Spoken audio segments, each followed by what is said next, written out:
Hello, once again. The boys are back to talk some things, sitting in our houses far away.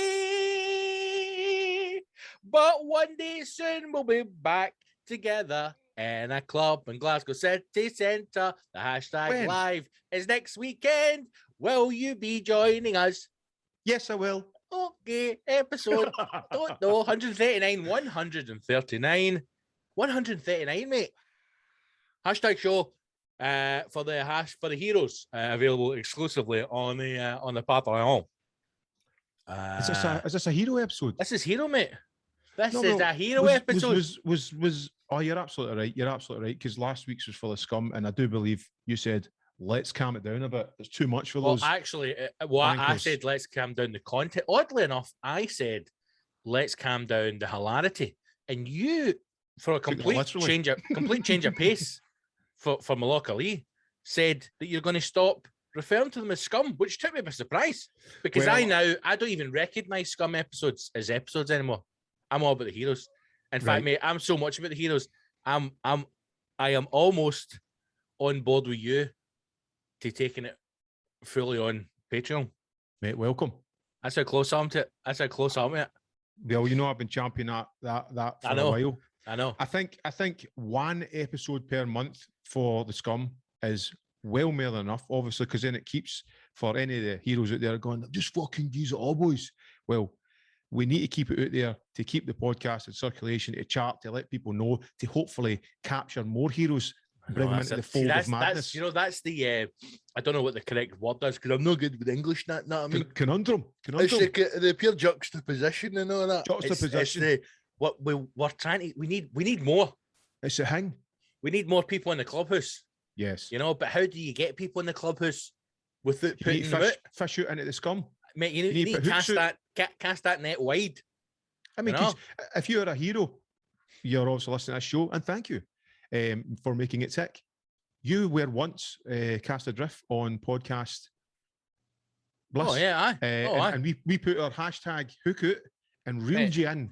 And hopefully life's a wee bit better. The pirate radio boat, we've dragged them over. The scum episodes is basically us sending out a wee radio Caroline boat. But it'd be like a fucking dinghy. Imagine just us going up the Clyde, just a wee dinghy like that. With the taps off. Listen to the show, boys, on the podcast. What, you rowing me with the wee hang? Hey, what are you up to this? You want to listen to our podcast? Scott, stop rowing now. I've got somebody. Anyway. All right, sweetheart. You and your mother can listen. More than welcome. Let's say, I think this is what we do. We say to the heroes and we say to ourselves now, do we make it from episode 150? It's going once monthly. Oh, so which is a wee bit time away, but it's putting a clock on things. It's not a big step. I mean, let me just also say, it's showing the heroes how much we appreciate them. They know. Because if you look right back to when we were doing it fucking back in the day, it was meant to be fortnightly, but it was sporadic. It was one every fucking whenever the threes could get it together. We've honed our craft here to doing it weekly, Weekly, mate. Fortnightly to the heroes, fortnightly to the scum. Just think, should be back at the start. Remember when I said to you this should be weekly? Your reaction at that. What you talking about, Gibbo? I mate, listen, I was busy making hit records and that. Now I've got no ideas for music. I don't know what I'm doing. I'm lost. And I thought to myself, this is creativity. Let's focus on that. See on Instagram,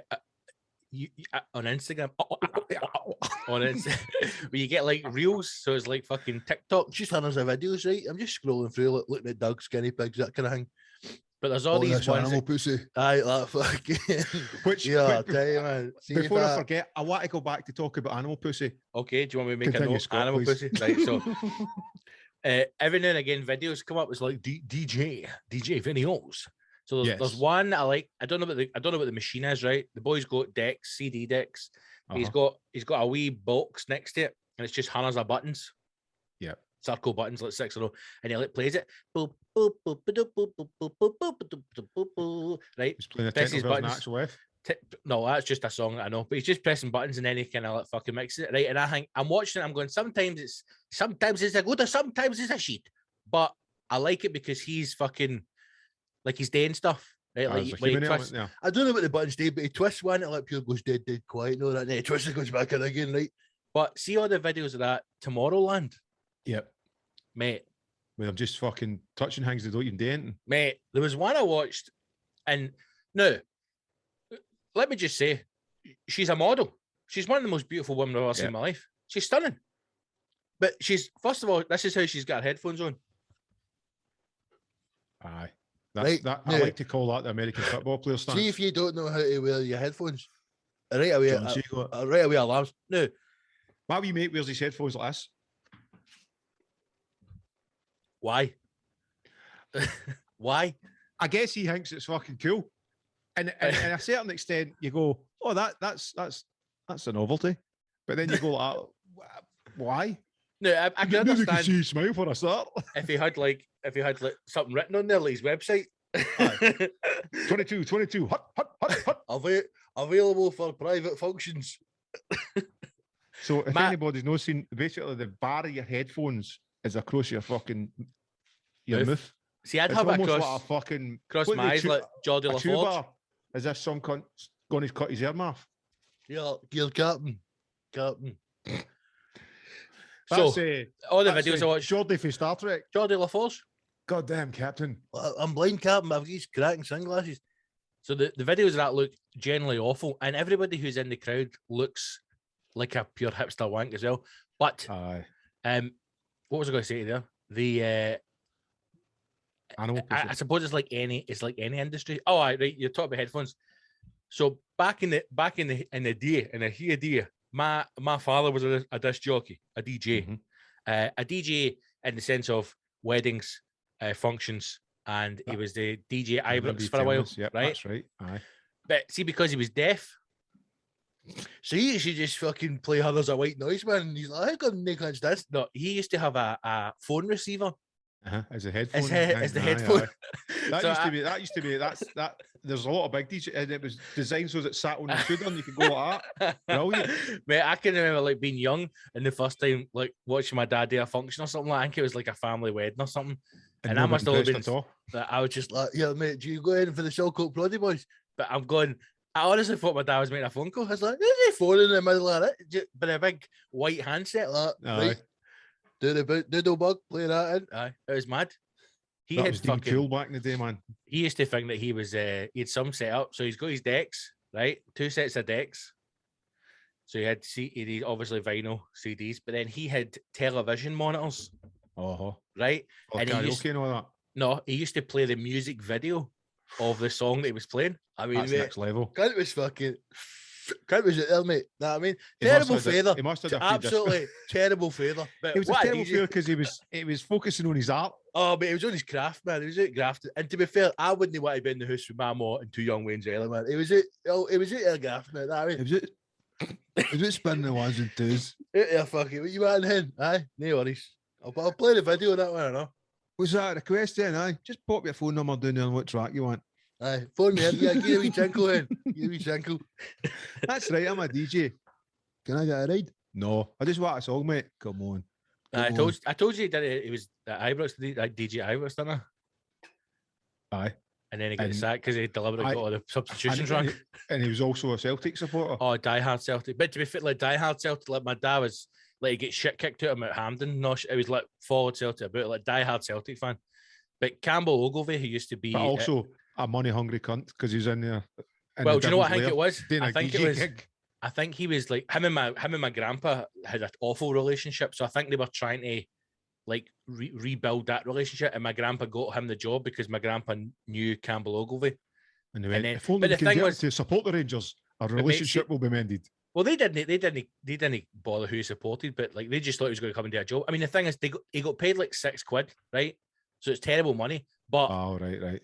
Every Rangers guy wants the Rangers DJ to do. Gonna do my daughter's wedding, Billy boy. Aye. 42 grand cash, man. Can you play This Is the Best just one more time, please? All we want is Tina Turner's back catalogue, mate, over and over and over again. That's it. On the repeat. That is it. How many brides do you think have walked down the aisle to Simply the Best? Are we a wee kind of a wee swagger? You know there has to be. I saw somebody post orange Volkswagen. That wee shot, it's the shooters, mate. Get the shooters going. The wee page boys coming to nail. Best day of my life, Henry. And a chapel, just to really rub it in as well. All right, father. Yeah, look at that. Oh, there's James and Catherine for number 25. Fenian bastards. This is my day. She's walked in the aisle, man, dressed in white. He's standing at the auto with the best men. Look at her, boys, an angel, man. And to think I was body eating her arse 12 years ago, man. Best day of my life. Look at her. Look at her. Apple in my eye. Apple in my eye, man. Seeing if you get her like a brown man, she's getting right in the mouth 2 minutes later. 2 lines of canvas lang marching powder. She'd fucking suck every one of us off, boys. I'm telling you. What a night this is going to be. Yeah, Rab, my best man. We had our team tag last night. What a fucking trooper. He'd have 20 quid. He'll smoke a fag through his jap side, man. What a boy he is. Anyway, animal pussy. Oh, aye. Wait, before we jump into that, man. I've had a great weekend, right? Oh, my God. / then it descended into hell. I've rewired all my studio, my wee makeshift studio, right? And for those who are slightly interested or not interested, can I just jump in here? Aye. You know, normally when people say things like rewire, they actually do rewire. But what you mean is you've unplugged everything and plugged it back in again. Correct. Right. Technical term is I've rewired. I built them. Is that what you say to the wife? Ground up. I've been in there rewiring all day, man. Get off my back. Just holding a screwdriver. You have the idea the amount of work I've done, Hen. Going to plug it in. It's just 2 USBs to a USB. Like, oh no, what have I done? But well, it's a wee bit more technical than just plugging things in. It's also the chain of things to get everything work. So my point is I'm running a lot of analog external instruments. Software is out the window. Yeah. This is all hardcore analog, yeah. Let me just show you. Look. Yeah, let's see the hardcore analog. That's a wee thing, right? Okay. Oh, I lovely jubbly. Synthesizer. A mini disc player. Synthesizer, okay. Yeah. Can we get a wee demo? Can you tell us can we hear it? No, it's off. It's off. Oh, it's off. 606 drum machine, 303 bass line, 909 drum machine, 808 drum machine, and a synth. I also get another 2 synthesizers hooked up, which you can't really see because they're up there. Anyway, so I got a successful, which is quite hard to get it all talking to the computer as in synced up. I got all that done, right? Yep. I was vibing. I was thinking I was in techno heaven, right? Just You're loving it, man. You're like Moby. Loving it, man. Mid-session, that tropical rain started. Mid-session, 4 strokes deep, right into it, man. Babe socks off. I had put pens and pencils between every one of my toes. I was fucking almost at a vinegar stroke. Mate, in the night mid-session, right? I had been listening to a kick drum for fucking 4 hours non-stop. Right? Best day of my life after the wedding. The wives were born. You know what I'm saying, my man? My nose started bleeding, right? And I was like, no way, man, I'm no stopping. And then the blood started dripping onto my 303 bass drum machine, and the noise it made, that became the first album. That's it. That boop, boop, boop. I lost the sight in one eye and my smell, but I could just hear the bass drum through the lack of hearing. Anyway, so I was getting right into it, right? I was making I was enjoying myself in the studio, and which didn't really happen a lot. No. Then the torrential rain started. Yeah, I don't know if you got it through the East Coast and that. Like, hey, did you get the rain through there? Right? Oh, I did. We needed that, buddy. We needed that. Oh, we did, aye. And then the thunder. You get the thunder. Oh, crikey, aye, we got the thunder, aye. Oh, me. But, you know, and what made me aware of it first was the ducks were going nuts because the 2 ducklings, ducklings that I've got. Yeah. No, they hadn't experienced rain since they were born. Oh. So they were running about mental, like fucking what the hell's going on, right? And I was like, what the hell's, because they just said whack, whack, whack. And then I seen the ducks, I seen the rain. I thought, fucking hell. And then the missus came, so I thought, I'll open the garage for her so she drives in, open the garage. All the water's flooded into the garage. Oh, no. Right up to the back of my records. I've got all my records stacked up at the back of the garage. Oh, no. And I just went, no! I was in there brushing it. How to end up digging a wee sort of channel for the water to go down. Aye. To avert soaking my records, right? And I'm thinking to myself, fucking hell, man, does it rain, it pours, etc. Then my flat that I rent out in the West End, cunts fucking phoned us up. There's fucking water pushing in through the roof, sending us videos of the fucking water pushing in through the roof.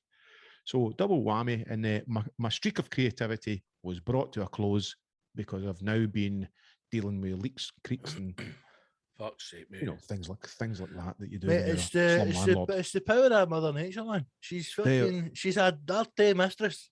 Mate, she's the best thing that happened to me. she gives me wind, she gives me sun, she gives me rain. She's everything to me. The rain was biblical, man. It was unbelievable. I tried to take it in it, and he was like, no chance, mate. No chance. No. Then the next day, I got caught in it driving. It wasn't as hard, but I had to actually slow right down because I couldn't see. We see, because we've got that underground car park. Like, see when it's like mental rain the way it was.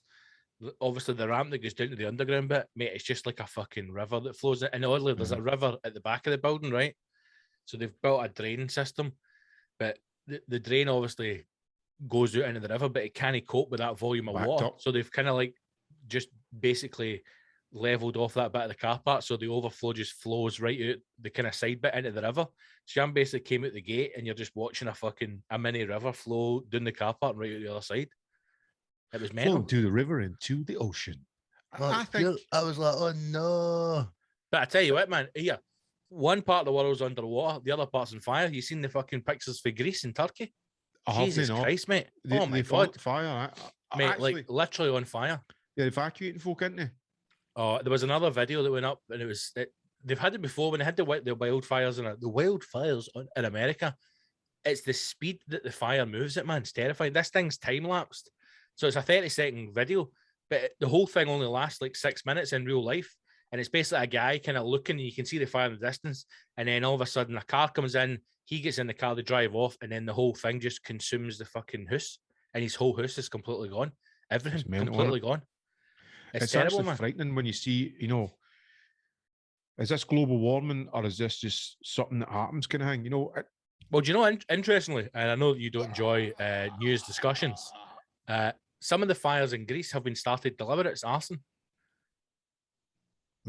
It's what? Somebody started some of the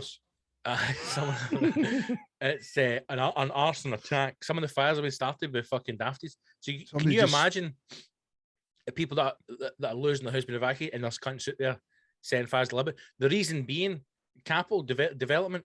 So there's a law that if a part of a forest is destroyed by fire, then the land can be recommissioned. So see, as before, you might want to go and build houses there, and the government went, well, you can't, it's protected forest. If that forest goes on fire, the land then becomes up for grabs and you can go and develop on it. Aye. Well, just like kind of what happens to all the fucking Glasgow buildings up the West End. Oh, you never get fucking rights to do that. Oh, wait a minute, there's a mysterious fire. It's burnt to the ground. You can get what you want now. That's why, I mean, that's why the thing is that Glasgow always felt as if it was a bit better than everyone else, because at least it felt as if Glasgow City Council, although for all their flaws, actually did care a little bit about the city. Whereas Edinburgh Council's run by Tories, right? But to be fair to them, their stance is, well, we want all the poor people away. We just want this to be full of wealthy millionaires. Why, to be fair to them? Well, because at least they're honest. No, they don't hide it, right? So at least they're honest. But when that whole stuff started with Glasgow City Council in the fucking West End, and they just started setting fire to the art school and setting fire to all the houses, and then all of a sudden, all the student accommodations are now somehow allowed to be built. Apparently, that company that's building those student accommodations, they did the same thing in Manchester, set fire to fucking warehouses so they could be turned into student accommodations. But that's all done because... That's gangster shit, man. That's gangster shit. Yeah, that's all right. Ugly shit palms, my man. I knew a boy... he's actually an English fella who was working in, I don't know if it was Glasgow City Council, it was an architect's company in Glasgow. And he used to tell me, he goes, you'd never fucking believe it, cunts still rock up with the brown envelopes. That's for fucking Franco. And things happen through that way. And I was going, bullshit, that's 60s chat. And he went, nope, that's happening right now. I used to know a comic, well, I still know them, and they're a fucking piece of shit, man. They were a cunt then, they'll always be a cunt, but they used to send like gift baskets and stuff in the offices. And I remember once being in the office in Cardiff, And I was looking about and this fucking thing turned up, and then the manager of the club says to me, he says, Scott, they fucking send shit like this all the time, man.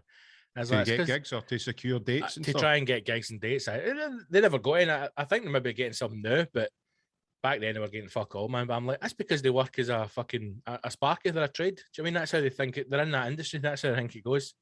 They don't realise that it's actually talent. They just think if they send fucking box of muffins and shit. We've dealt with the cunts before. I think they can buy their way into things and that. But what basically happens is, I think, after a wee while, the reality kicks in and they realise themselves that they don't actually have the talent and money can only get you so far. I've seen a few times in my industry, Scott. Exactly, mate. Exactly. Listen, someone at the door. Pressing issues. Or was that you knocking the desk? No, that was me just saying. That was you adjourned. Hitting your penis against the table there. On to more pressing issues. Animal pussy. Now, I know it's a hot topic that we've... Why is this suddenly come back into your head? I was thinking about hashtag live show. You got to bring a couple of animals on. No, the hashtag live recording this Sunday, and I was just thinking of things we should talk about. Yep. And I was thinking about keeping it for then, but then I thought, well, I'll keep it for then. I'll talk about it now. It's irrelevant, really, because things will happen. There's no plans for a live recording. It just fucking happens. Takes legs. No, you should know that by now. My question to you was... Hello, yes. We did discuss bestiality, right? And, we joked about it, which made us laugh about fucking give me the keys to those cages, all that kind of stuff, right? The cages. Still, I can't wait to make the sketch show. That'll be one of my favourite sketches. Oh, this animal pussy's man. Just lock the door while you give me the keys to the cages. You see nothing, right? That Houston and the two bams in Amsterdam that tell the police on. That's my 3 favourite possibles. that's my 3 potential favourite sketches that we've got with. That's fucking... You get nothing off me, you clog wearing bastard. Not that fucking word. What happened to their mate? Their mate went missing in the stag or something. Aye. Oh, but we're just trying to find your friend. We're concerned. You get fuck all at me, copper.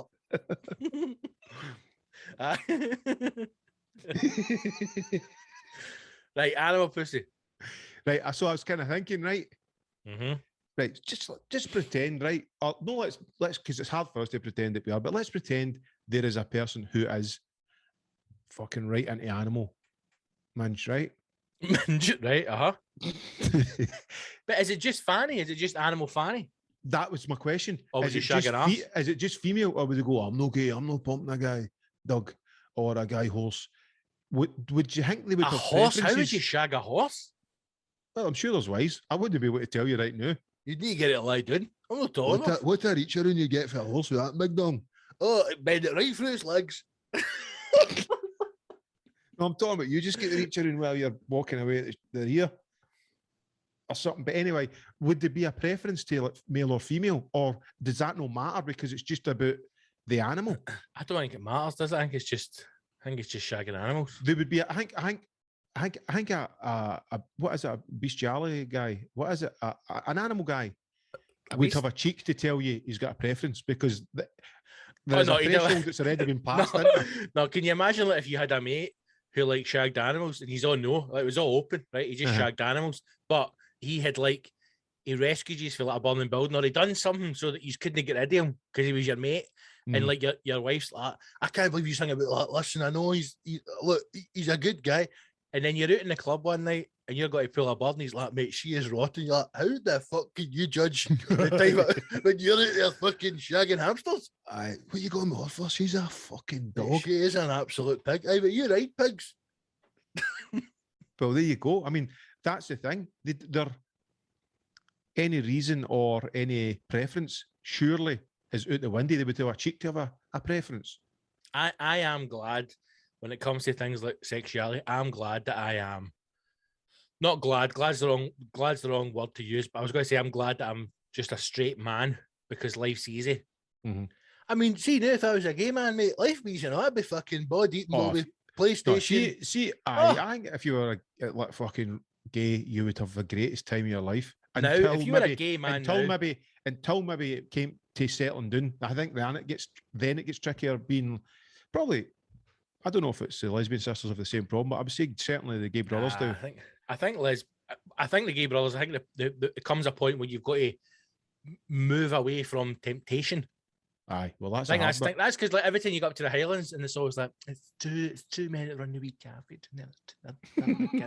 Because what happens is the gay couples go, listen, I absolutely love putting your bobby in my ass, and I absolutely love putting that bobby in my ass. But listen, see if we're going to make this work, we need to leave Glasgow. There's too much temptation. We need to move away from Bennett's. That's listen, the Polo Lounge is open 7 days a week, man. I can't cope with that temptation. So they move away and they start a life together. Aye. I love you, Alan. I love you too, Mark. In order to make this work, we have to move up to the Highlands, away from the gay bars. I could not imagine. Like, obviously, I say to the missus, Yasmin, I love you, and I mean it. I love her with all my heart. I couldn't imagine saying to her, Alec, Alec, I fucking love you, by the way. I just couldn't imagine. That just sounds odd. You can say it in like a fucking bro way. Aldo, I love you, man. You're brilliant. Aldo, I fucking love you, by the way. But there comes a point when you go, right, Alec, if we're going to make this work, we need to go and open a fucking bed and breakfast in Arran. And off you go. We need to get away from the Bennett's and the Polo Lounges and the gay bars of this town because there's just too much fucking male cock out there. That's why they all go to coastal towns, because every now and again a ship will turn up with some Filipino sailors. You bring one home and fucking bring one home and rattle them, man, and then send them back in the boat. And then it's no cheating because we're on the same room together. Mark, I trust that you. We moved away from Glasgow city centre and we're now staying in Inverness and running a little bed and breakfast. Why is there 4 Filipino handsome young men boarding tonight? You be like, well, what it is all right. Put the grill on, I'm going to make roasted cheese after this. Go and warm that oven up, put some fucking turkey twizzlers in. Did someone say bukkake? I say boo, you say kaki. Bukkake, bukkake. Bukkake's that one, right? Isn't it? That's bukkake, aye. Right. Mukbang's the food. You always confuse mukbang and bukkake. Mukbang is a great name for a restaurant. Mukbang's a great name for anything. Great name just for a band. A track name. Anything. A disease. I'm sorry to tell you, Mr. Lee, you've got mukbang. You'd probably go like that. That would be like, you kind of go, what's that? You have a wee inquisitive smile on your face. What's that? Whereas if they just went, you've got the AIDS, you'd go, oh, for fuck's sake. But if you went, mukbang, you go, Elsmere. Keep talking. If you had to shag an animal, what animal would you have sex with? Have we not had this conversation? Probably have, mate. Probably have. We've covered everything. I mean, the day. If it gun to your head, you had to or you die. Well, I mean, not gun to your head, you know. Or just like, you fancy it? I don't know if I could perform under those conditions. Well, what gun to your head? I'd need to be able to go for dinner with it first. I need a razzle or me, a Reader's Voice. Me and a guinea pig sitting in Five Guys having some dinner. I always laugh when they get in the day the sperm donor hangs and they give him the big cup, the scud mags. I go like that. A thimble day me hen. Too big a cup would drink on a fucking elephant. Mate, I went and did IVF years ago with an ex, and I had to go and do the sample in the cup. How? Because you were trying to have a kid? She was a bit older than me, and she wanted to have children, but she had a kind of brain thing like me when she was young. So she had complications with her surgery. So she knew that when the time came to having children, there would be complications. So she always knew that she had to potentially go down the road of IVF. So that's why we had to kind of start doing the consultation thing. Wow. It's odd because, like, I was 16. I was like, I'm only 12, miss. My boys have just dropped from arsehole. Well, I got an A in geography for this, right? See, the odd thing is, mate, right? Like, I don't know. Well, it's obviously Western society, right? And like Scottish culture and fucking, I'm a man's man. Because see, when you go in there's a party that's like, there's fuck all wrong with me. I'll impregnate every single one of you. Like, as if you want to prove there's nothing wrong with you. But it's just again, I don't know if it's because it's an NHS thing. I imagine if you went private, it'd be a bit more kind of, calm and easy ozy. But I had to do a couple of times. I had to fucking shoot in the old cup. So yours is still kept on record somewhere? No, they phone you up after you go in, you're like, do me, and you get ready. I don't know, but they do it. It doesn't last long. But I tell you this, it's there forever. Well, there's fucking 18 litres of my spunk in a hospital in Glasgow somewhere. So there's a fucking suitcase full of it somewhere. See, when she gave me the cut, I was like, you're going to give me 2 of them, and I fucking know that pulse was Tuesday. So you go in, right? She gave you a cup, you went, right, that's for one ball. You go into a room, right? Give that pint, hen. And I thought, I don't know what I thought. I just didn't expect it to be what it is. So you go in, and it's like a conference room. It's like a wee meeting room. There's a table. There's a television. 4 guys watching your technique. There's a television, right? And then there's 2 kind of lounge chairs, like kind of office furniture chairs, right? And that's it. Scotty movies, it's on the TV. Aye, but the TV doesn't work, right? So you can't get movies on. And then on the table is like a fucking a ring binder. And inside the ring binder is old fucking pornos. And I mean, just drenched in spunk. No, they're no drenched, but mate, it's old porno. I don't mean like, I mean like 70s stuff old, with big bushes and all that. Old porno. So I'm sitting there going, nope. And licking your fingers, guys. Nope. You're just like that with a book. And then you just got to fucking crack one out. And then you press a wee plastic cup. Is that sitting on your bell end? Well, you're just juggling away. So it catches it. I mean, what's the technique? Do you just hold the cup at the end of it when you're about to do the? See, once I the first time I just had you just had that wank, right? And then fucking trusted your aim and fired it into the cup. See, the second time I had to go, I forgot I was gone because I'm a man. I don't remember dates, and I had a wank that morning, so there wasn't a lot in the tank, right? So see, when I had the wank, mate, I actually put my helmet inside the fucking wee cup to try and make sure I got everything right, and it just created this kind of like suction. And see, when I fucking shot my load, the wee thing went and just sucked on the end of my belly, and then I had to just pure fucking thumb it out. I was like, "Can you get a sample of that?" She's like, "Give her a cup that's all down the sides and everything." I'll tell you now, big man. So you got to take a wee cup, right? And the first, she's like, "You make sure you put the lid on tight." I'm like, "All right, there's been fucking accidents in the past. I take it." Lid on, and then you got to walk down this corridor, and you've got to hand it over to the fucking spunk doctor. And she's like, "Is it a man or a woman that takes it?" It's a woman. She's in like. They get gloves on. I would need like falconry gloves, big massive ones. Like the fucking barbecue mitts. Aye, the big fucking ones like that. 2 big barbecue ones, right? Cheers, mate. It's just spunk. I know, but I don't want another man's fucking ejaculate all over my hands. It's not gonna hurt you. So you hand it over, right? She takes the pot and then she asked me your partner's name and her date of birth. And could I remember her date of birth? Could I fuck? I was like, I failed, haven't I? I failed. And I honestly thought in that moment, like they were just going to put it in the bin. Going, he does not deserve to be a father. He cannot remember her date of birth. I was like, I never knew there'd be a test.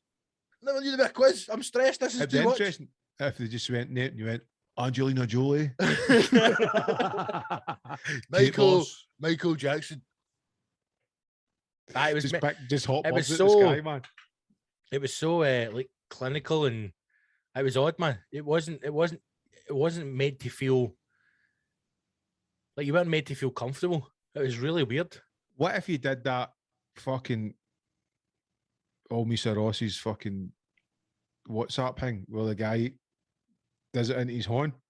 In his hand? Blows his load into his horn. You know, see that fucking no. It was on the fucking the WhatsApp. See, so I've got to a point now with my WhatsApp now. See any scuddy porn stuff, I don't share it, right? I watch it and delete it. I'm just no part of that chain now, right? Swapping the porn, right? I've made that decision a while ago after my daughter. You stepping out? She locked my phone. And I went, no. Delete. Right. Anyway, so it was a guy. Obviously, it's a porno, right? It's set up. It's not real. He's finished the job and he does it neatly into the palm of his horn. Neatly? Right? And like he's doing a fucking 4-leaf clover and a happy as if he's going to just fucking, I don't know, finish a, I don't know. That would be a skill if you could do a 4-leaf clover. Like a coffee hang.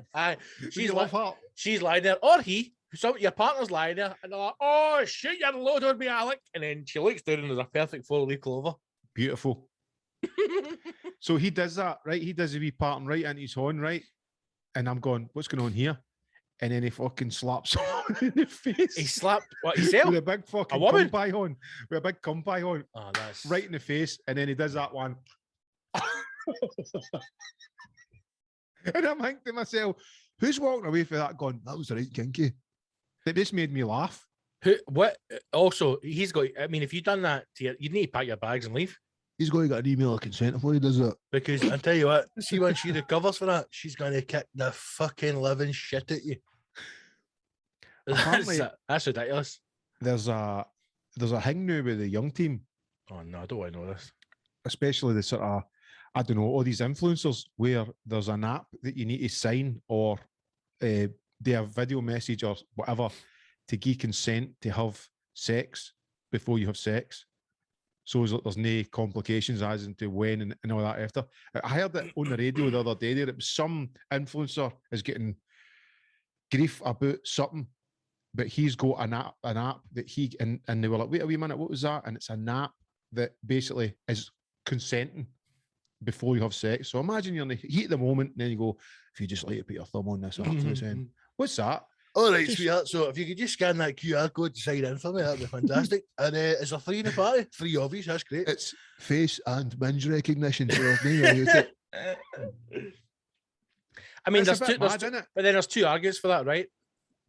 One argument is that she could be unconscious while she put her thumb on it. But then the other argument is that because there's certain things that you can't. There's obviously, I mean, there's certain things you can't talk about, and there's certain things you can't discuss. And one of the things that you can't discuss is women who make false allegations or false claims. Because there will be women out there. I suppose maybe and men. That out then if you're getting somebody to, well then agreeing to what you're going, all right, well, paragraph 4, I don't want you to come in your face and give me a fucking the pie man. Do you remember the film Demolition Man? With Stallone. Sylvester Stallone. I'm rusty on it. It was years ago. Anyway, I have said for years, Demolition Man is a look into our future, because that is what. Is it no Judge Dredd you're thinking about? No, Demolition Man, mate. So you don't eat meat anymore. Red meat is outlawed. It's banned. We're moving in that direction.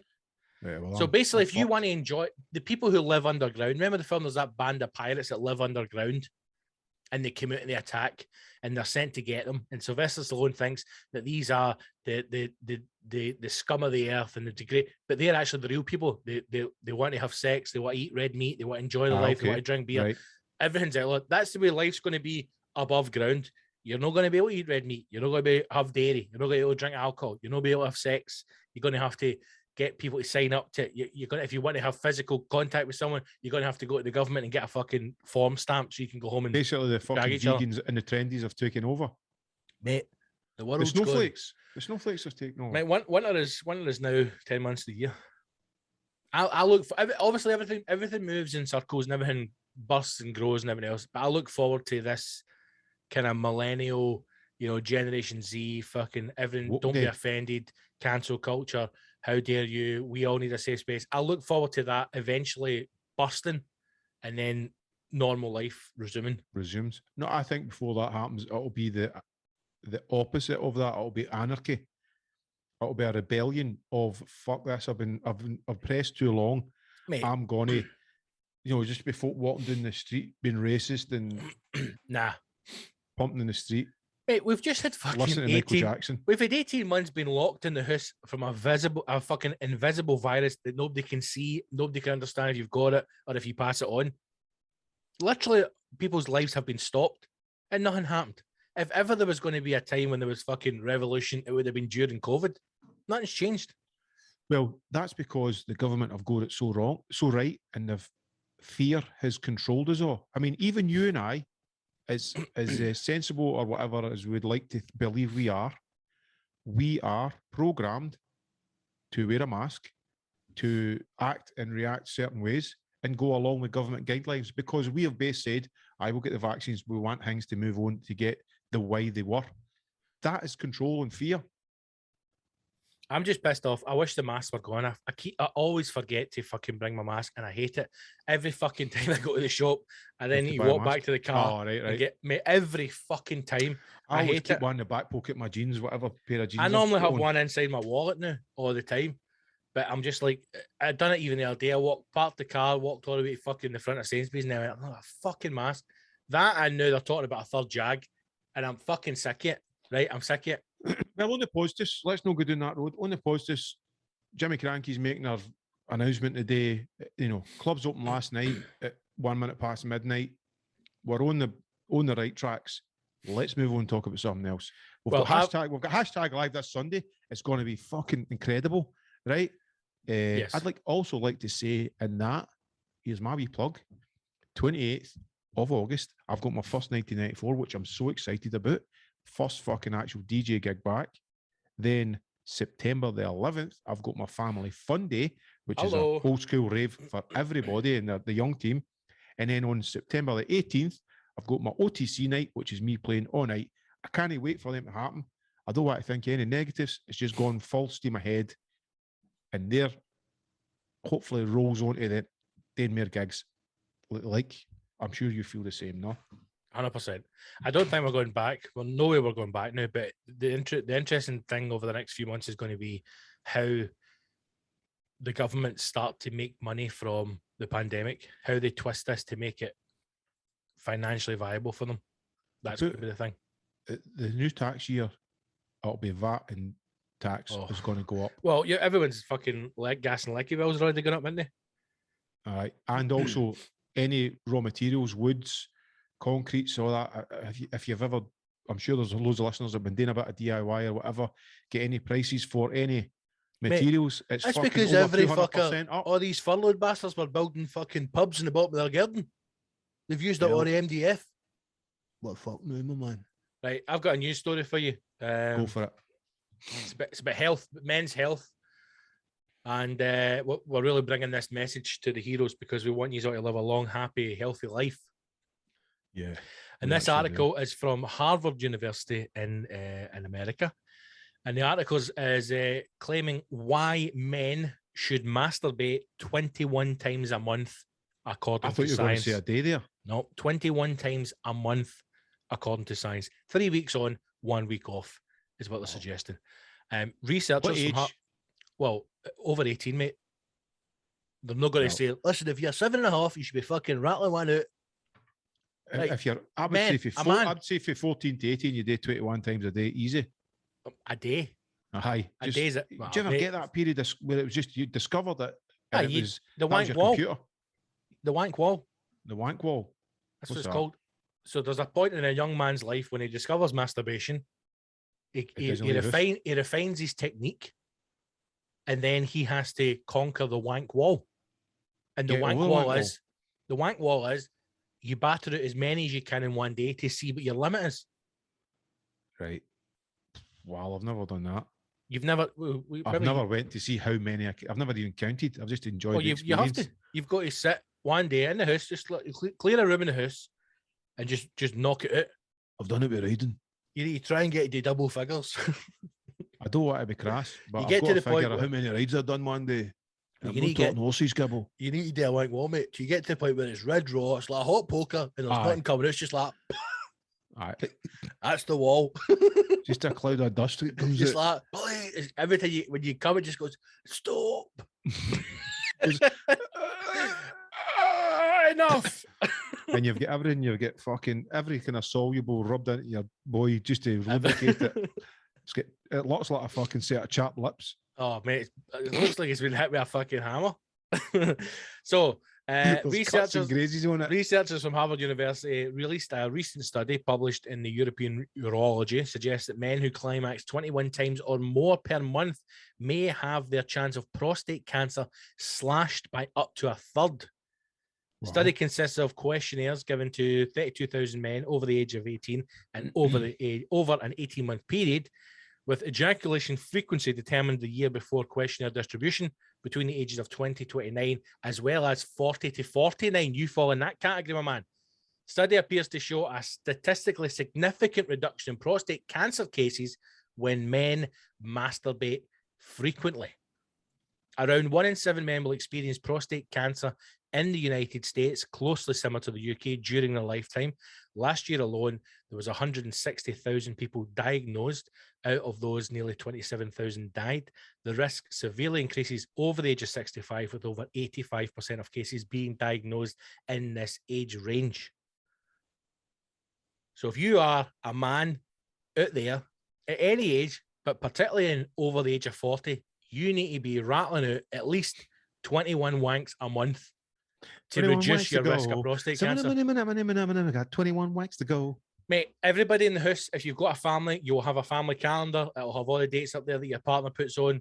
So you need to start crossing off your wanks, and you've got to hit 21 a month. Why? Just to reduce your risk of prostate cancer. Obviously, when you ejaculate, you'll release endorphins, you'll clean out your pipes, it'll be good for your body. So there's obviously some kind of scientific connection there that it's a reduction in your chance of prostate cancer. See that window of, so I'm just trying to put it into words, right?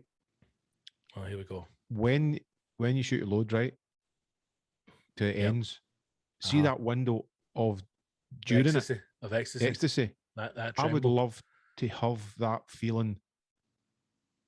I would take. Mate, that's called heroin. I know all the time. You know, because it's the only time your head's calm. There's no voices, nothing. It's just a great feeling. 6.5 seconds of pure joy, mate. And I think heroin could be my answer. Heroin, that's my thing.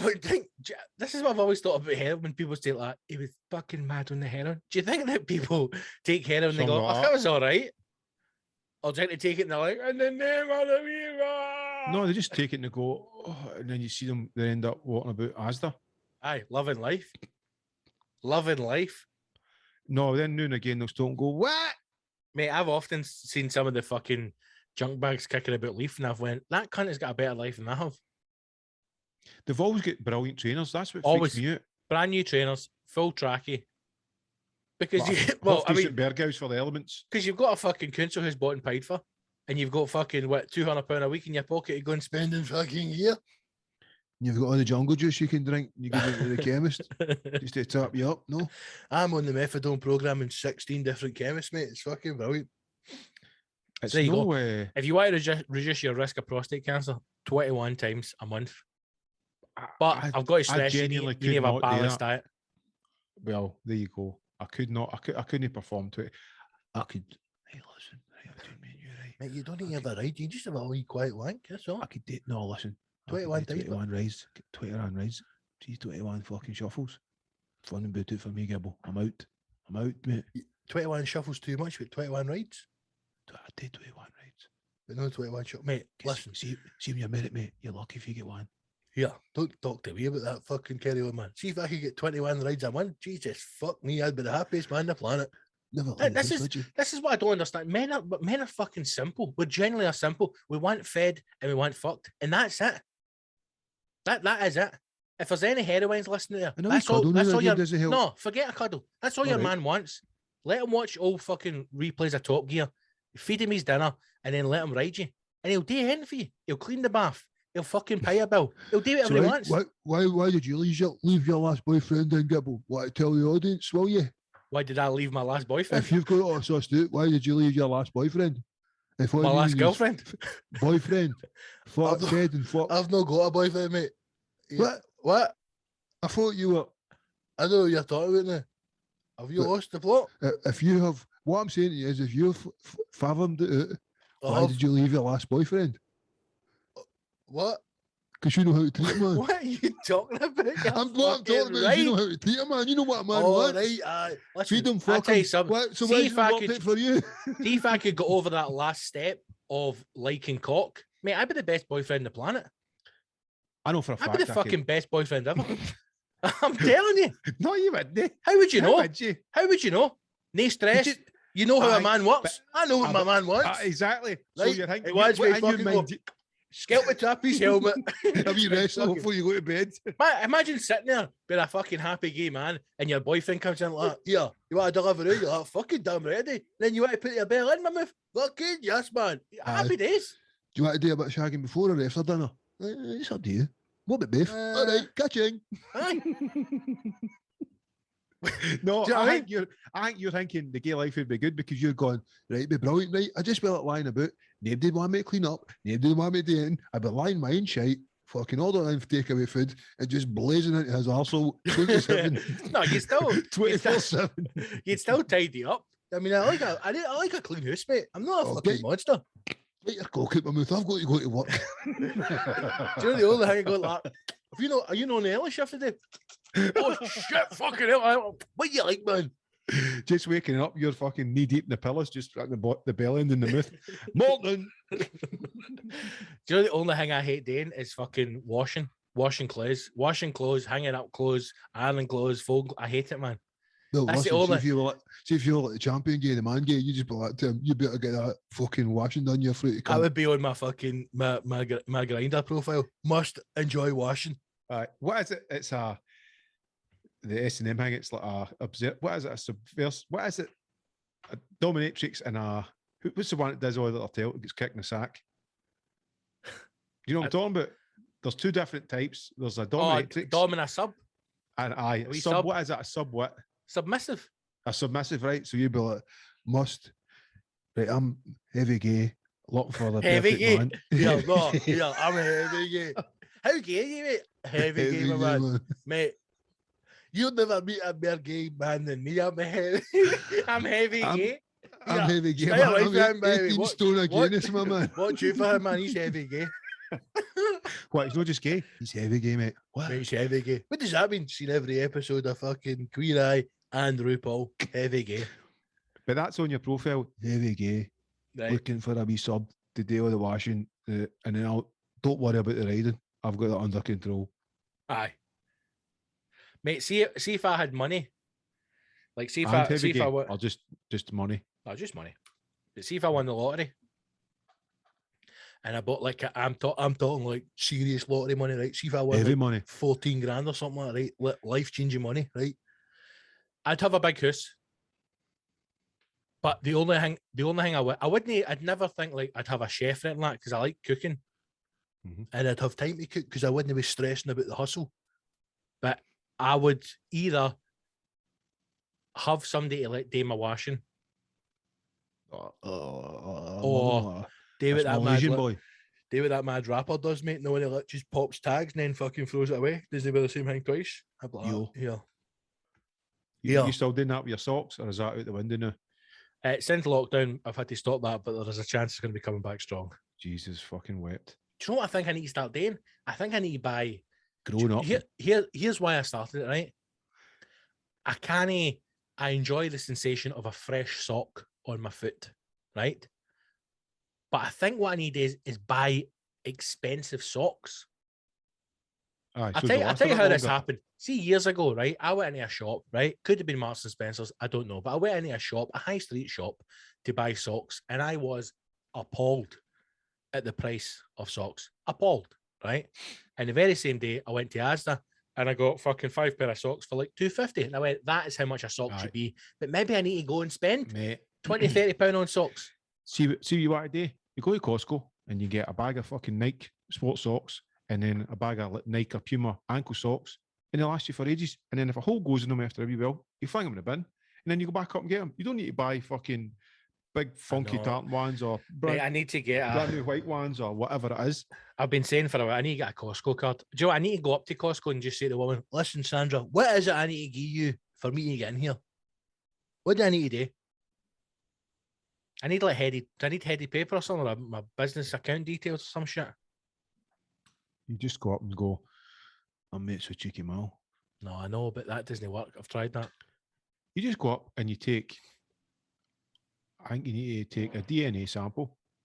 Then you spunk in a cup again. You need to spunk in a cup. Imagine that. Imagine that Costco. Where you cup, there you go. There's my driver's license, and my passport. Half a litre of piss. Half a litre of piss, and there's a wee stool sample and all. When can I get show? I'm just looking for socks then. Socks in the big muffin trays. Point us to the sock aisle and shut the fuck up. Abbott gets you nothing. Abbott and fucking Costello. Where's the socks? I know, I need to, because whenever you go online, it just gives you nothing. I need to go up there and go, right, what do you want off me? Deary Jingzo. Get into Costco, man. I know, I need to save a fortune. I need to. I just need to make a trip up. It's way out. It's fucking right in one in Edinburgh's out by IKEA. It's fucking miles away. I'm looking at it out the way, but well worth it, son. Even for the petrol for your car. There's your garages now there too, and they're a good. Oh, it's because you get a discount in your petrol, eh? Aye. But you've got the milk float, mate, so that makes no difference to you. Anything else? Anything else we can talk about? Later on the day, I'm helping the missus. I'm going up. We get an Airbnb at the weekend, and then the neighbours fucking check this out. The neighbours text Maria this morning, just before we've done this episode, to say they've been having parties all week, and there was half-naked guys fighting in the landing. Oh, for fuck's sake. So, touch wood, we're not going up to a fucking wrecked house. So we'll just need to see. But how did the neighbour know fucking phone us and tell us on a Friday? And then I could have went up and just horsed them out myself. This is like, it's getting to the point now where, I mean, like, you'll not be unique in that. Do you mean there'll be fucking well, it's just party poor... flat now, just cunts that's going what nuts. I mean, aye. That sadly is what a lot of the Airbnbs are going to be like. Aye. Do you mean? Because and you can't knock them back because you need the money to fucking pay the bills. Aye, and because people will be like, you know, even in lockdown, people now are saying, like, for example, that Mrs. is in Brighton this weekend, right? Because it might be Brighton Pride. And she mentioned me on Saturday night, and she went, guess how much it is for a pint in this pub? And I jokingly went £7. She's like, $7.80. And I went, are you fucking shitting me? For the love of fucking... So there'll be a lot of people now going, do you know what? Clubs, bars, whatever are reopen, but why don't we just go and fucking get 20 of my mates, rent a big house, or rent a fucking party flat, get her as a carry, just have a rain party? £7.80 for 1 pint of lager or a pint of cider or what? Pint of lager, matter, really. Doesn't matter. Doesn't matter what it is. Doesn't matter what it is. If you even a fucking pint in Hard Rock Cafe, you get to keep the fucking quite glass. Expensive, but for all that fucking bullshit. That's why I was laughing. I'm going, that's the utopia, the leftist, place where everyone's free to do and say what they want and be who you like, but it's £7.80 a pint, everything's vegan, your dinner's 40 quid. It's fucking a joke, mate. I've got mates who stay down Brighton, and they were telling us they're moving away because they've got Wayne's now, so it's a different kind of Brighton for them. Aye. Fucking folk were jagging up on their doorstep, and I went, and Brighton, I think that's a bit fucking, I don't know, a bit of a kind of good place to stay. And they went, aye, it is, but there's a big fucking drug problem. Like every fucking town, I suppose, my man. Like every town. But mate, that's going to be the next time. I mean, the drug deaths in Scotland are the highest in the world or something, you know? Exactly. Well, I think anyway, Europe. But I mean, that's going to be the next thing. Like, we're going back down the COVID route, the haves and have-nots, but that's going to become the next thing. There was a thing going out the other day. So the missus is on all these groups, like Edinburgh crime groups and fucking all the stuff that goes on in Edinburgh. And see the amount of like robberies and stuff. Mate, I never told you, I saw a robbery the other day, sitting in the motor. I never even tell you, right in front of you. Sitting in the motor up at Bruntsfield, right, which is a relatively affluent, well, it is an affluent part of Edinburgh. Big fucking fancy houses, £1 million flats. And on Bruntsfield, turning down a street called Viewforth to kind of go back down towards the part of Edinburgh where I am. And this van came hooring past me, right? Kind of bust red van, red transit. Next minute, turns out the street that I'm on, reverses all the way down the street, parks up in the corner on an angle, fires the back doors open. And I was like, what the fuck's going on here? Because it just looked odd. Next minute, 3 young boys jump out into a garden, pick up a young boy's scooter, a moped, a motorbike, fire into the back of the van and fucking just hoor off down the street. I was like, fucking hell, man. Wow. Broad daylight, 2 in the afternoon. In a way, I was glad that it wasn't somebody getting robbed, because what I was going to say is it must be a horrible experience if, imagine you were robbed, you're on holiday, and I know I know folk that's happened to you, you're on holiday or you're out with the fucking missus and you've been robbed, as in somebody's took your wallet off you in front of your missus and maybe fucking slapped you about or whatever to get the stuff off you. Don't laugh, but I'm no laugh. That's how helpless and defenseless would you be after that? And then you would have that burning sensation inside you going, I should have done more. Especially if they hurt. Imagine you're with somebody that fucking ties you up or something like that, and they're fucking slapping you and your missus or whatever. Is this some kind of fantasy of yours?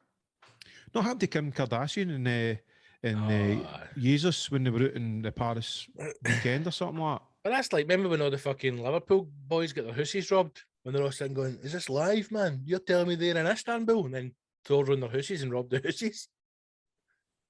It's mad, isn't it? But then... I don't feel so bad if somebody get their bike nicked, because that's what you get insurance for, and that'll be sorted. Nobody was physically harmed. I mean, I seen you know, the Gold Arcade. But then where does that stop, man? Do you mean, where does that stop when you've got? I mean, I'm talking, mate. They were young boys. I'm talking they're fucking 18. Every one of them was built like a butcher's pencil, tiny wee things. It took 4 of them to lift the fucking bike in a bike that you could lift by yourself. So it shows you how small they were.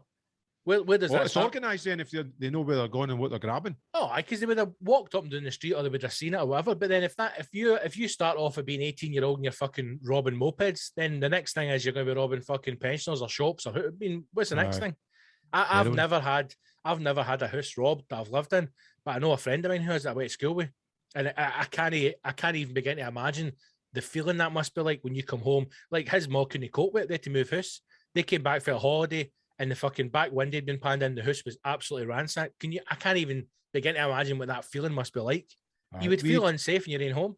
When I was younger, my mum and dad had their house burgled. And it was bizarrely, our dog had been hit by a car. So we all jumped in to take the dog to the vet, and we passed by the fucking bad boys. They'd seen us all going out at the same time. And they went round the back, jemmied the house, went in, stole all my mom's jewellery, stole money. And so I must have been in my early 20s at the time, because I had a room full of keyboards and they never touched that. But they even went and my dad had a big fucking, all whiskey bottles used to put the GBs in. Yep. And they went in, and this is how much time they had. This is what freaked my mom and dad out more than anything else, is they left all the 2s and 1s and took the 10s, 20s and 50s out the GB, as well as obviously taking all they never took TVs or anything like that. So then they done all that and fucked off. But then they tried to hawk the stuff, and a couple of boys that I knew told me who it was. They cunts never seen another fucking house. I think if anybody tried to, I mean, when I was younger and you were in the tune that, we came off the bus a couple of times and people try to get money off you, and you just get to fuck, man. Like, it just wasn't happening. But I've never been robbed. Do you mean I've never been robbed? I've been at raves and watched folk like the Hibs casuals and that used to come into clubs in Edinburgh and just circle around cunts out their dial and walk away with their trainers and their money. I used to just think, and there was too many for anybody. You know, I've witnessed it and never tried to stop it, and just because A, I was out my dial, and B, I was going, I'm not going to do it. But your heart fucking bleeds for these cunts. They're messed up to start with, and they know that, and then they just take the sannies off them, jake it, whatever, tap, money, and then they just walk away. And they'll do it a few times, and then they'll fuck off. I do think that's going to be. I think that's going to be more and more happening a daily occurrence now, when people start to get back to, like you say, when taxes go up, when money starts fucking changing, when this government starts calling back in its debt. I think it's the haves and have-nots are going to be unreal. But the problem being now is, whereas in the 80s, you never had social media, so you never had the constant bombardment of this is the life you should be living. Do you know what I mean? Like, you remember, see when we were young, like when we were Waynes, the idea of a foreign holiday was like a unicorn. You've made it if families went. But do you know what I mean? Like, but you would, like, I never ever thought I was ever going to go abroad. Like, I'm always talking about this. Like, the very first time I went on a plane we went to Turkey, and mate, my mind, I couldn't believe it. Like, I actually couldn't believe I had my own passport. Whereas now, I was talking to somebody the other day, and they're like, it's just a given, isn't it? And this guy, who's a fucking grown man, he said to me, he's like, my missus is going off her nut, man, because, you know, this is the exact words, mate, she needs 2 holidays a year. I was like, what? He went, we've not been away for 2 years, man. She's gone mad. She needs her 2 holidays. I went, listen to what you're saying, mate. Listen to what you're saying. She needs her 2 holidays.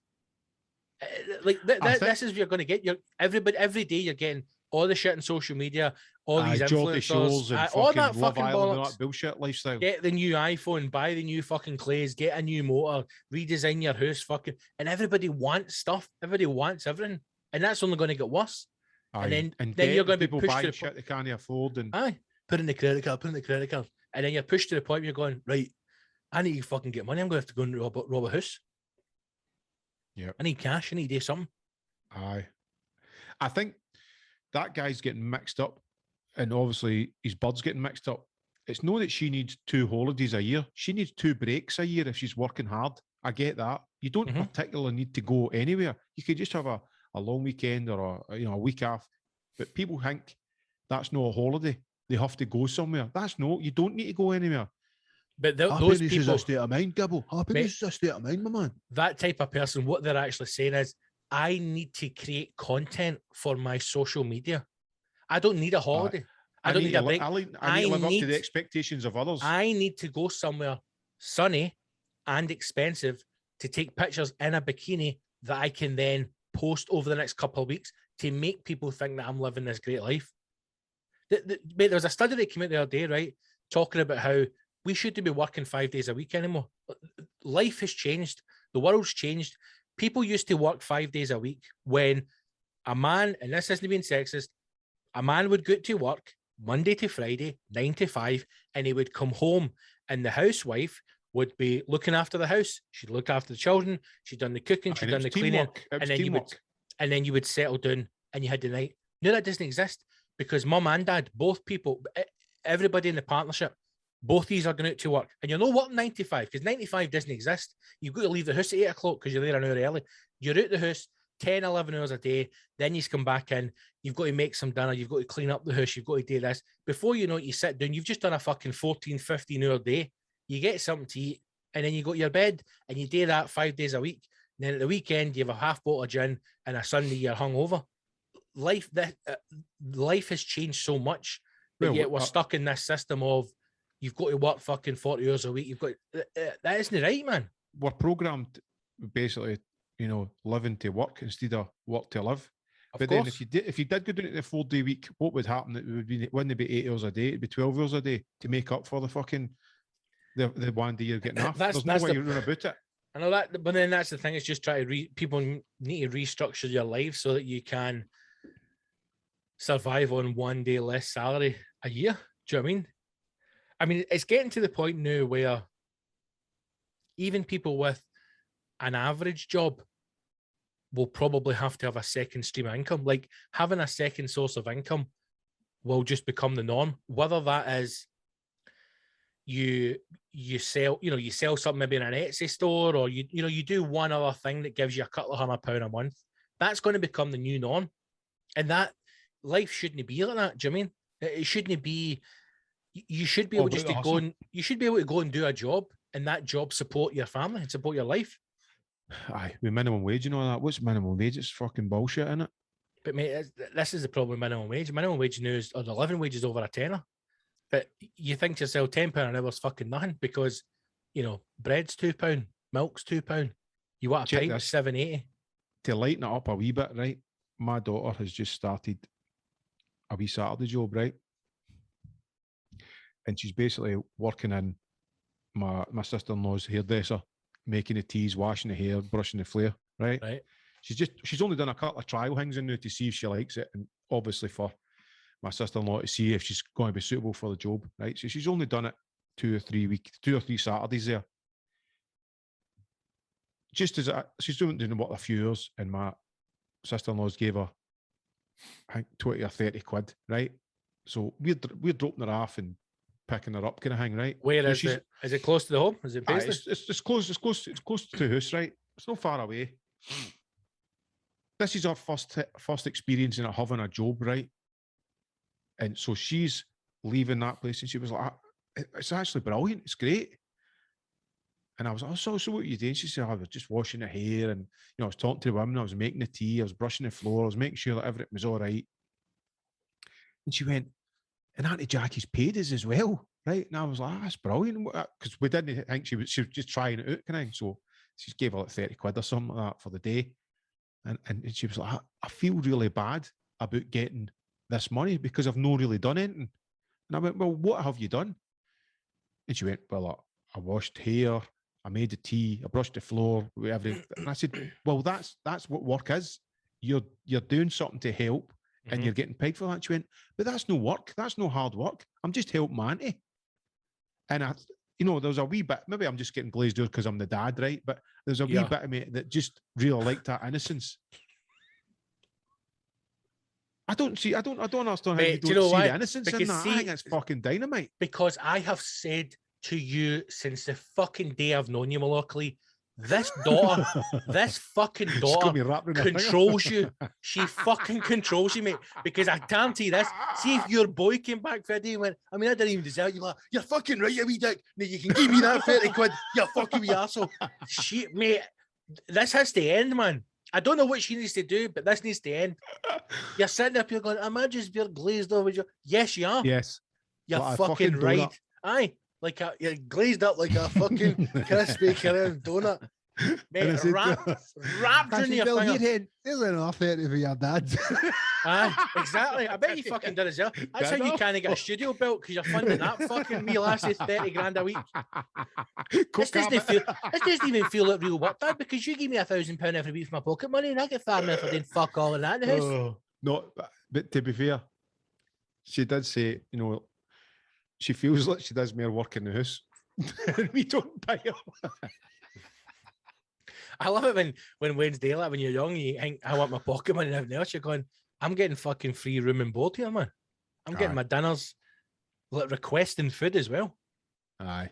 Remember your mum used to do a shot? I don't know if she's done it with you, but man will go, right, doing whatever you want, and you would write a list of things you want, and then the stuff would appear in the cupboard. You're like, what the? This is brilliant. No, I never had that kind of magic. I just go, what's your favourite? And I'll make it that week. So you go, mince and tatties. Mince and tatties, man. Did you have carrots in your mince and tatties? Of course. Onions? I didn't. I never had onions. Carrots, peas, no mince, tatties. No onion and no peas for me. Just carrots. I was never a mushroom guy in my mince and tatties. No. No, that's bolognese, mate. That's a fucking step away from bolognese. Well, you know what? I was speaking to my mother the other day on the phone, and she went, "Oh, I'll just make your dad's dinner," and I went. And she went, guess what I'm making? And as soon as she said, guess what I'm making? I went, mince and tatties. She went, aye. My stomach went like that. You know that kind of, I went, mate, see, fucking kill for that. And a big bit of Mother's Pride buttered bread with it. See, years ago, right, I get taken out for dinner in Soho. Off this old guy that I was sucking off. And after that fucking comedy award, right? Polished. And so goes out of this restaurant, and I'm trying to think of the guy's name, man. He's a rapper. Darkwing.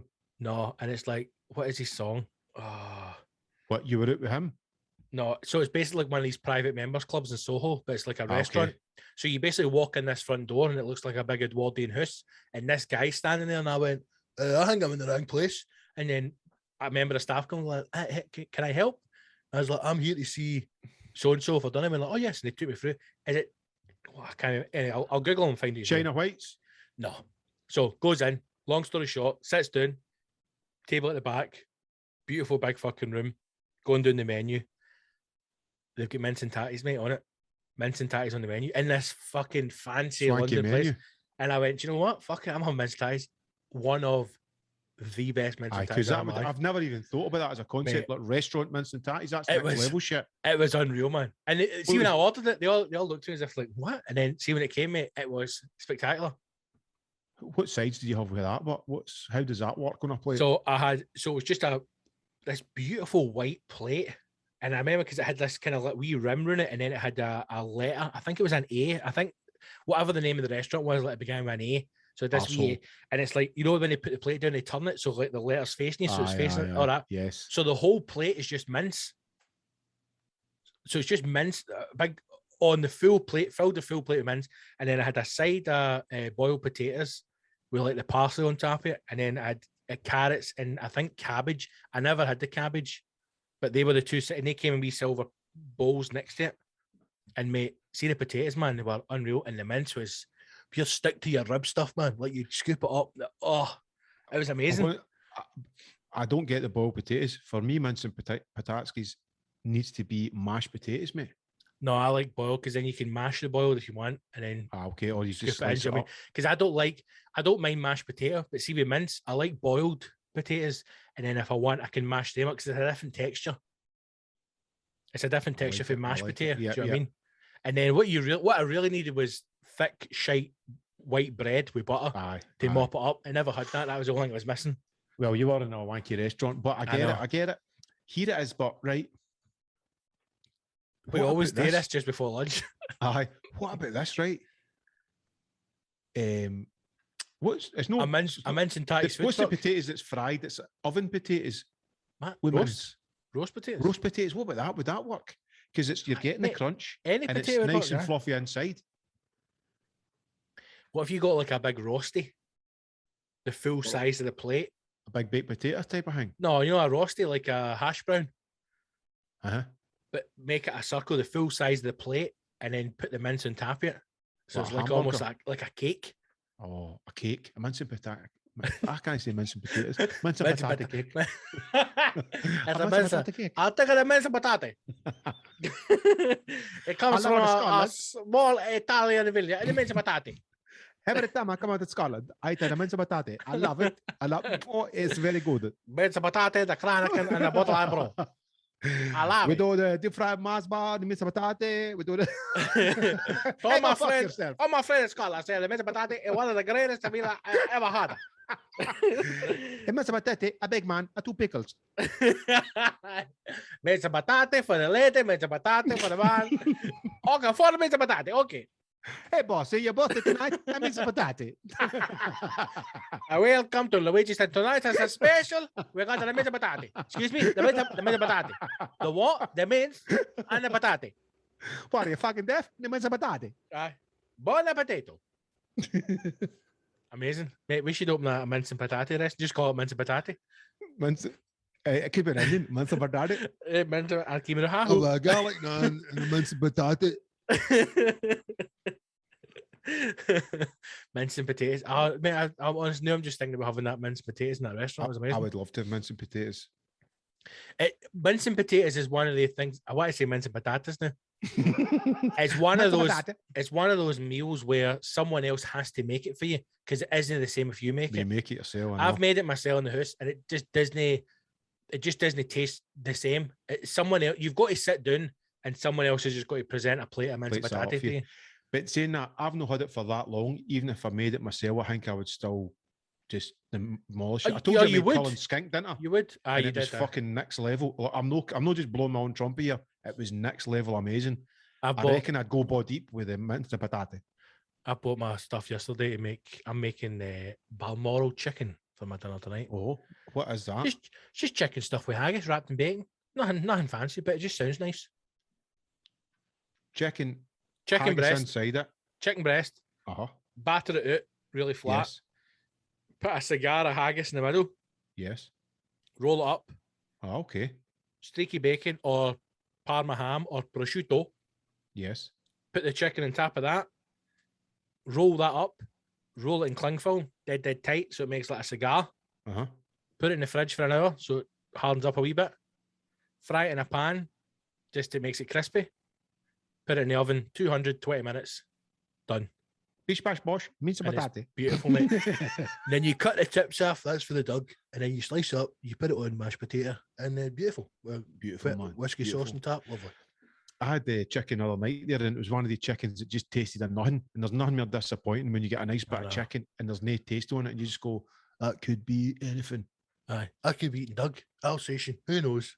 I thought I ate one of my fingers. Wasn't very good at all. We went to a place called Roseleaf in Edinburgh. It's a wee kind of bar, cafe place. Mate, the food was fucking sensational. A wee trendy place. What was the bill? The bill was £40 for 2 mains and 4 pints, which I thought was pretty decent considering it's Edinburgh. That is not bad. Aye, mate, I like getting a good meal and a good bar price, and it's not expensive. Walking away and going, I'd go there again. That's brilliant. It's not a wanky place. It's just round the corner for me and Leith. It's just a pub. I think it used to be just a pub years ago, and then somebody took it over and they brought a chef in, and he makes everything he sells, and it's fucking dynamite. The food's amazing, man. It's honestly brilliant, and it's pretty cheap considering Edinburgh, and it's small as well. It's not packed. You're going to go back, aren't you? We've already been back again. See, because where it is down in Leith, it's no anywhere near tourists, so there's no any. Only people in there are people who live next to it. So it's just a casual, and they've got a very nice cider on tap as well. And I was like, I'll be back here, my darling. Thank you very much. Thank you, sweetheart, and one for yourself. With the big Glasgow boy doing it, I really enjoyed it. Hey, we've got that cider he likes. I was talking to one of the Waynes. Anyway, it doesn't matter. I was talking to not way I was going to say a mate. They're no mates, so I hardly fucking know them. And they were telling us that our brother is just back for fucking the Maldives, right? Because and he went, he's loaded, money's not an option, but he came back complaining about the price of going out for a meal. And I went, what kind of like big city prices? And she went, well, there's two of them. A meal for two was on average 200 quid. And I was thinking, what the fuck? Where are you? Fucking how much? 200 quid for a meal for two on average. Wow. And he was wishing he'd went full board because it was going out every night for something to eat. Aye. I wonder if like, so I really want to go to God, it shows you how much I want to go there. I can't even fucking remember the name of it. Maldives is on my fucking bucket list. I'd love to go there and check it out. Is it Bali? Bali as well. I'd love to go there. Apparently Bali is cheap as fuck when you're there. Like for breakfast, lunch and dinner and drinks, your average spend is $20 a day per head. Well, mate, and that's I'll send 3 meals, right? But it's very, very expensive to get there. Well, I'll send you a wee link. Please do. We're looking to book up Bali for 2023, and we've found a fucking mega deal to the point where the two is went like, that's no good. That's no right. That can't be right. Yes, it is. Mate, send me them. Because I know a guy who used to he would go out and rent like basically a massive, like a huge villa with staff. So he used to rent this villa that could take like fucking 30 people in it, and it came with like 20 members of staff. Mm-hmm. So you're effectively just, you're going, you're having like an all-inclusive hotel, and it was something ridiculous, mate, like £1,500 for the week. She watches something on Netflix, and it's about these fucking hipster kids. And mate, I know exactly what you're going to say. I literally could not make it past half an hour. They are the 3 most annoying cunts on the planet. But I watched the Bali one because she went, come and check this out. And it was what you were saying. They basically had a full house on the fucking beach. There's a really good one, they stayed in a tree house, and then another one, I can't remember where they stayed. But I was just looking at it thinking, wondering if it'll show you any of the women swimming or in the shower or that. There's a good YouTube page of a couple who are Americans. Again, both designers, so they don't need, they don't need to be based anywhere. And see, when COVID struck, they basically relocated to Bali. So they moved out there, and they're showing you the house that they've got. So they've got a house, they've got a studio that they rent as well. And the thing about Bali is it's not all Americanized, but there's a huge American infrastructure because so many Americans live there. They accept dollars. It's dollars as Ibiza as well. Is it? Wow. But I was looking at flights before. If you've got a link to something better, great. But like the flights going out were like fucking £2,700, £2,800. I'm going, fucking, that's a lot for flights, man. But then when you get there, I was looking at a hotel, and it was like the most beautiful picturesque, like something out of a movie. And it was like fucking $15 a night. I was like, what? Well, I'll tell you the one that we're actually booking up, we're actually fucking sorting out last night. We've not booked it yet, but we're going to book it. It is 1,500 quid. Flights, hotel, bed and breakfast. Unreal, mate. 10 days in Bali. And it's 2023, and I just went, fuck it, book it. Then it's something to go. That's when we're going. And it's all insured. And it fucks up, you get your money back. I know, man. That's the thing. But Bali seems to be the place. I'd love to try and get to there. But I just want to go somewhere again where I feel like it's value for money. Do you mean? Because that's the only thing I get a couple of young boys. I mean, all I'm looking for is a nice meal and somebody to clean up my arsehole once a week. That's really all I'm looking for. But like when you go to any part of mainland Europe, you must maybe not so much with Italy because you're going like you're not going to tourist places. Italy's expensive.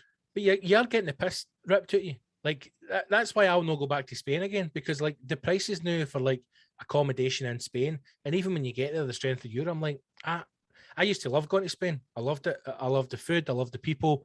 I loved everything about the country. But I'm like, I don't think I'm going to go back because it's not worth it now. I'm getting the piss taken out of me. A lot of European countries, when they turned to the euro, there was a significant jump in prices, even for the locals who stayed there. Mm-hmm. Because things like obviously I'm knowing more about Italy because Maria's family and stuff like that. But even just sometimes being a local somewhere, things can be expensive. But then bizarrely, other things can be super cheap. It's a weird kind of juxtaposition, like we spoke about earlier at the bookend of the show. It's the travel as well, man. It's the flights. It's getting there, innit? It's trying to find something that's a bit reasonable. Well, I hope our listeners can hopefully get and tuck themselves into booking a wee holiday for themselves. Hope we can all get back to enjoying ourselves, partying, drinking, dancing, holiday making, riding, mince patate. Just remember, kids, either wrap it up or pull out, right? Because the last thing we need is more moose to feed. All right. Well, the thing is, right, if you just let Paul out, there's a mess to clean, and also there's increased chances of an STD. So take care out there. Wrap up, be safe, and remember, you've just came through a really hard time. The last thing you want is another fucking Wayne in 9 months. All right. And if you're with the woman in your dreams and she looks at you and says to you after a wee sesh, "Have you ever tried anal?" Well, she's a dirty. But watch it, because she might mean that she wants to ride your arse, so just get that clarified. Aye, right enough. All right. That is it, aye. If a woman said to you, "Have you ever tried anal?" I think she's wanting to ride my arse, not the other way around. It'd be brilliant if, imagine this for a sexy scene, right? You just like pure knockout. It's like the younger you know that, your careless days. The woman's just like, you're whispering sweet nothings into each other's ear, like, "I've got a fucking Capri. She's like, oh yes, it's a 2 litre. Oh, and then she goes, "Have you ever tried anal?" And you go like that, "You fucking dancer." You go, "I'll see once when I was about 15, there was a football coach." And then I realised it wasn't for me. And then she went, "What? I was talking about on me." You went, "Oh, I got you there, didn't I?"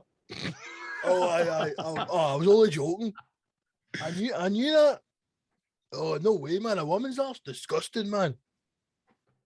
All right.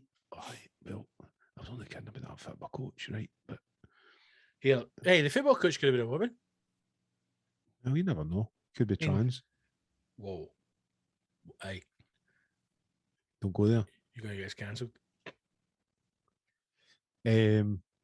Let's wrap up the show, man. We're coming to an end, do we know? I've got a fucking... Mate, we peaked after Miss and Ties. We peaked after Miss and Ties. Aye.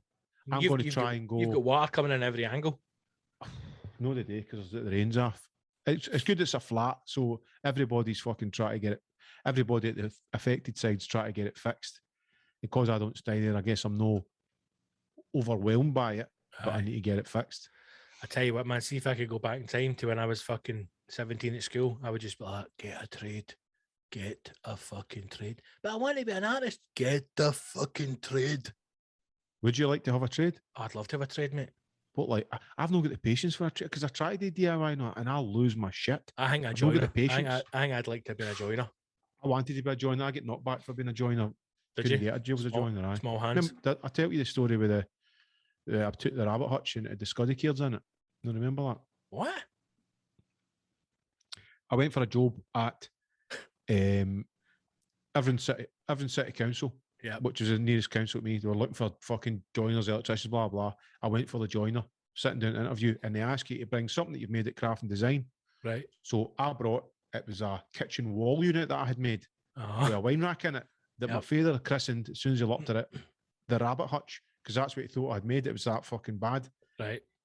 So I've carted. So you had to carry that all the way to the job interview? All the way to Irvine, right? Fucking Amazing. Stunning a long line of folk. Cunts have just brought like fucking like a coaster rack or something. I'm fucking the dickhead with this big fucking built-in wardrobe. Built-in wardrobe, man. Right? You get in, there was 3 guys sitting, and there was a kind of circular table where you sat down the thing where they could inspect it while they interviewed you. You can imagine it's quite heavy, so I've just walked in and went like that. There you go. As I've done that, I'd forgot to remove the fucking 52-pack of Scuddy cairds that I had in the back of the thing.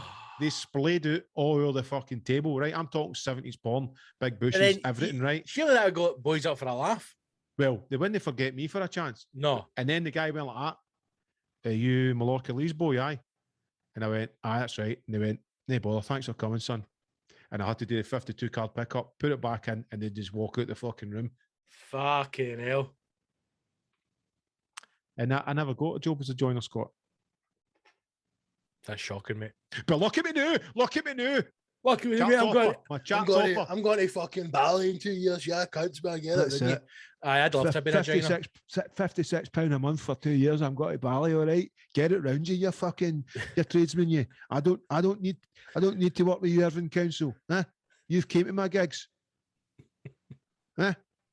Fucking bastards. And all right, you've not got You've never brought a rabbit hutch with binoculars, but you come to my gigs and you get maybe a pocket full of these jassy in. No, I welcome you. I'll let you dance. Mince patate. 139 for the Heroes. Thank you all once again for continuing to support the Sean Patreon. Please do encourage people to subscribe. If you've got any friends who are scum, tell them to fucking sign up, man. Come on, welcome them in. Don't let them listen to your account. No. And I say to you as well, I put episode 5 of the Cheeky Mal podcast available for all heroes. Have a listen to that. Hope you like it. And episode 6 came out the other day there. Thanks for listening, Scott. Thank you. You're welcome. Thank you. And I'd just like to put it out there as well that Cheeky Mal does love you heroes more than Scott. He's offering you some more extra chat, but not Scott. He likes to keep his podcast all to himself because he loves the heroes, but not as much as Mal. I feel as if the real heroes listening to my podcast, they'd kill themselves. Because I come here turning them out as what, twice a week or something you do a minute. No, it's getting too much, man. Twice a week getting too much, man. I need to. I think what I'm going to do is I'm going to just get to 100 and then take it all into Patreon. Because honestly, 2 a week is brutal, man. That's crazy, chat, man. But I come here for the comedy and the laughter, and then when I go and do mine, it's all fucking sadness and it's all depression and fucking seriousness. I bet you recite poetry while smoking a cigar on your podcast. I started playing music on the Patreon, only one. Beautiful. To make it like a radio show. It's really just to stretch it out so I don't need to talk for an hour. Check out this new album, Oasis, start to finish. Thanks for listening. No, I found a lasted the other day, man, called Maggie Rogers. She's fucking dynamite, man. No much to look at. No, she's a singer. Her voice is unreal. I've not listened or discovered or raised an eyebrow to any new music. I've not actually been listening to anything, to be fair. I quite like it because the more stuff I was trying to find online, I don't think she's made it super big yet. She had a viral video where she's in some esteemed music college in New York, and that Pharrell Williams came to listen to some of their stuff, and like he's sitting listening to her song and he's like blown away by it, and it is amazing. And then after that, she kind of gets signed and started touring, but she's no like superstar famous yet, but she's still like big enough to tour America kind of thing. But some of the music's amazing, man. So I was listening to that, I was like, this is great. This is not bad. Commendable. Do you know what? Here's the thing. I would, I'd say to anybody out there, especially young folk, chase your dreams. Try and do whatever it is that you want to do, and just be happy, right? But I would never force something on somebody like my kids. I'd never go, right, you need to be a music guy or whatever, right? Just do what you want. Because making it in the arts, comedy, theatre, fucking, well, maybe not theatre because any cunt can do that, but any of the creative arts, it's almost like it's even less of a chance of being successful than, say, being a professional football player. Do you know what I'm talking about? It's very, very hard to break through and become a success in. But then what is success, mate? What is success? Because I've said this since day one. To have an audience, to I guess, to make it professionally, for it to become your way of life. But then we've all got an audience. Like, even if I go and do a gig to 20 people, I've still got an audience. All right, I'd rather be doing a gig to 2,000 people. It's still an audience. But you know yourself, if you can sustain that full time and that's your income, you can focus all your energies to your art. Exactly, that's what I mean. Hard thing to do. So that's what the message needs to be for young people: is success is, surviving on you. If you want to be an artist, I'm not talking about being like fucking Jerry Seinfeld or no, I know, but I mean that's the thing, any sort of success. Because there will be people like, I want to make £1 million a week. Good for you, man. So do I. But if you can make fucking $2,000 a month by doing your art, you wouldn't make that fucking working in an office. Do you know what I mean? So just everyone, you can do it. You just need to set your goals and just keep building on it. Even at that, even to aim for that, it's very hard to achieve. Of course it is, mate. Of course it is. I mean, look at the podcast. I mean, the podcast has built so much since lockdown, because we've got it into a rhythm now, but we're still nowhere near where we want the show to be. But it's also good to have those goals to aim for. Yeah. But that's the problem, like you're saying, there are too many people start things. They start something on the Monday, they get a bit of interest by the Wednesday, and they think if I'm not a fucking millionaire by Saturday, I'm chucking it. These things take years to build. What's going to be interesting when things get back to the way they were? All the folk who have started podcasts, you know, I know hundreds of DJ guys now, instantly they've became, you know, they used to fucking slag me for talking on my music podcast, right? Yep. Going, you don't want to be doing the talking and all that. And I'm going, well, that's what I want to do. I'm comfortable doing that, right? And now they're doing chatty podcasts, right? Through lockdown, because I've not got any gigs or anything. I wonder how many of these podcasts that have started will actually continue once they get back to doing what they want to do.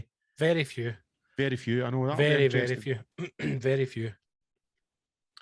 Which means more listeners for us. Let's hope so. So, I mean, as we continue, strength to strength, the podcast grows. It becomes a bit of a multiverse. We are the Hashtag Show. You are the heroes. Thank you for listening. Over to you, Scott. And we'll see you on Sunday. Fucking, there you go, man. Look at your wee face. Look at your wee face. I'm looking forward to it, but at the same time, I'm a wee bit that excited, nervous thing about it. It's going to be great, man. It's honestly going to be great. Are we going out for a meal after it? That's what we need to know, because we could maybe book somewhere special. Oh, aye, we should do that, unlike the last time, because Brown's was fucking garbage. Shit. Let's do that offline. Let's try and find a mince potato place to go and get some scran. Right, thank you. 139 in the bag. Enjoy it, heroes. We love you. We'll speak to you all very soon. Take care. God bless. Jesus loves you. Up a bum. Mince potato. Goodbye.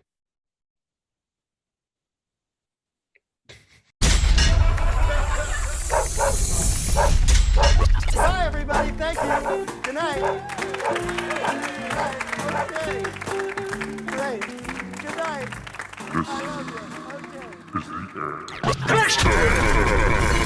The hashtagshow.co.uk